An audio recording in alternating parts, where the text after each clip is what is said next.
প্রিয় দর্শক, দেশ এবং প্রবাসী এই মুহূর্তে যে যেখান থেকে আমাদের ইউটিউব চ্যানেলটি দেখছেন সবাইকে প্রীতি এবং শুভেচ্ছা জানিয়ে শুরু করছি আজকের প্রতিবেদন। তো দর্শক, আপনারা দেখতে পাচ্ছেন যে আমার সামনে একজন বোন বসে আছে। আজকে আমরা সেই বোনটির জীবনের গল্প শুনবো। আপু, আসসালামু আলাইকুম। ওয়ালাইকুম আসসালাম। কি নাম ভাইয়া? আলেনা। আলেনা। তো আলেনা আপু, আজকে আমরা তোমার জীবনের গল্পটা শুনতে আসছি, একটু বলবা? মাটা মরে গেছে, সৎ সৎ মা আছে, বাবা একটা বিয়া করছে। পুকুরকা আগে থাকতাম, পুকুর অসুখ বলে বাবা লিয়ে আছে সৎ মার কাছে। বাবা যদি কাজে চলে যায় সৎ মায় মারে ধরে। আবার বাবা আসলে ভালোই আদর করে, বাবা থাকলে আবার বাবা কাজে গেলে মারে, ভাত দেয় না খাইতে। মানে তোমার বাবার কাছে তুমি যখন থাকো তখন তোমার সৎমা তোমাকে ভালোবাসে, হ্যাঁ। বাবা যখন দূরে যায় তখন মানে তোমাকে আর মানে ভালো চোখে দেখে না। কাজ করায়, অনেক কাজ করলি তাও কাজ করাবে, পেট ভরে ভাত খাইতে দেয় না। মানুষের বাড়ি কাজ করি, যাই টাকা পায় মেরে ধরে সব কিরে মুছতে লিয়ে যায়। 200-300 মেরে ধরে লিয়ে যায়, মেরে ধরে লয়ে যায়। তো তোমার যে মানে যে সৎমা আছে, হ্যাঁ, সৎমা কি সবসময় কি তোমাকে মানে খারাপ দেখে না? খারাপ দেখে। ভালোবাসা কখনো দেয় না?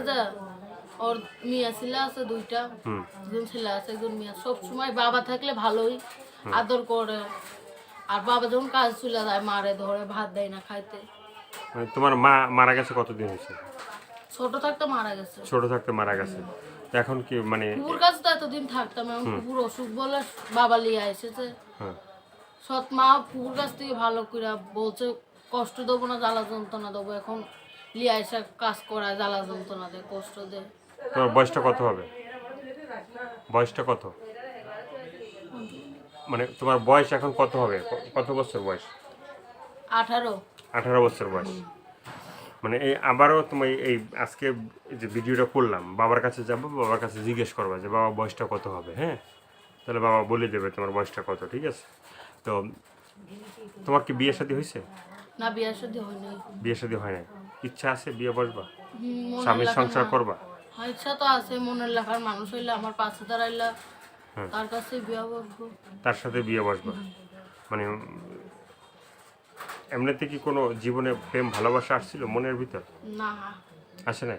আগে প্রতিবেদন ছাড়ছিলাম এই 2-1000 টাকা দিয়ে। পুকুর কাছে থাকতাম তো আগে, মানে আগে 1000 প্রতিবেদন টাকা তুমি দিয়ে চলে ছাড়ছিলে? জায়গা। আগে প্রতিবেদন ছাড়ার পরে মানে মানুষের যে সাহায্য সহযোগিতা করছিল, সেখানে কি তুমি কি মানে মন থেকে কাউকে কি মন মানে থেকে পাইছো তো না? একজনকে ভালোবাসতাম, সে ভালো না, টাকা দিয়ে চলে গেছে। মানে টাকা দিয়ে চলে গেছে। যারা তোমাকে মানে ছোটখাটো যারা হেল্প করছে বা সাহায্য সহযোগ করছে তাদের জন্য কি দোয়া করো? দোয়া তো করি অবশ্যই। দোয়া করো। এখন যদি তোমার সাথে কেউ যোগাযোগ করতে চায়, কিছু বলার আছে তোমার মনের কথা? যদি তোমাকে কেউ ভালোবাসতে চায়, তুমি কি ধরনের একটা মানুষ চাও? বুড়ো হোক জোয়ান হোক, আমার মনের মতো মানুষ হলেই হবে। মনের মতো মানুষ হইলে হবে।